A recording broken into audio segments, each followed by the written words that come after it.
The moving truck rumbled away, leaving me alone with my boxes in the silent house.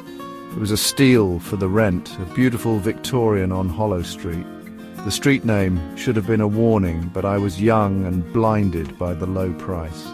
The house was mine, all 2 stories, and the dusty attic above. I smiled, ready for a fresh start. The landlord, a stoic man with eyes that seemed to hold stories untold, handed me the keys. His handshake was firm, almost too strong. He lingered at the doorway, his gaze lingering on me for a beat too long. "It's a good house," he finally said, his voice raspy as if unused. "But the attic...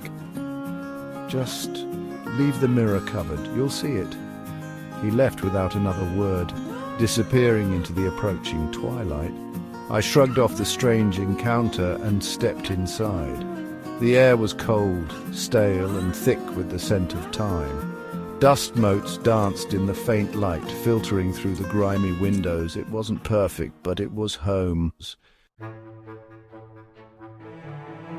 2 days passed in a blur of unpacking and settling in. I tried to ignore the growing unease that seemed to emanate from the attic door at the end of the hallway. It was the landlord's warning, replaying in my mind, that kept drawing me back to it. Leave the mirror covered. What was so special about a covered mirror? The second night, sleep evaded me. The silence of the house was broken only by the occasional creak of the floorboards beneath me. Restless and plagued by curiosity, I found myself drawn to the attic door. The wood was cold under my touch and I hesitated. Why was I so drawn to something I was explicitly told to avoid? Taking a deep breath, I pushed the door open. The attic was dark, lit only by the sliver of moonlight coming through the small window. Dust lay heavy on every surface, and the air was thick with the smell of decay. And there, in the corner, was the mirror, draped with a heavy, dark cloth. The landlord's words echoed in the silence.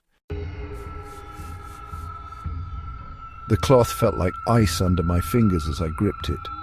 My heart pounded in my chest, a drum against the silence of the house. I wasn't sure what I expected to find as I pulled the cloth away, but it certainly wasn't this.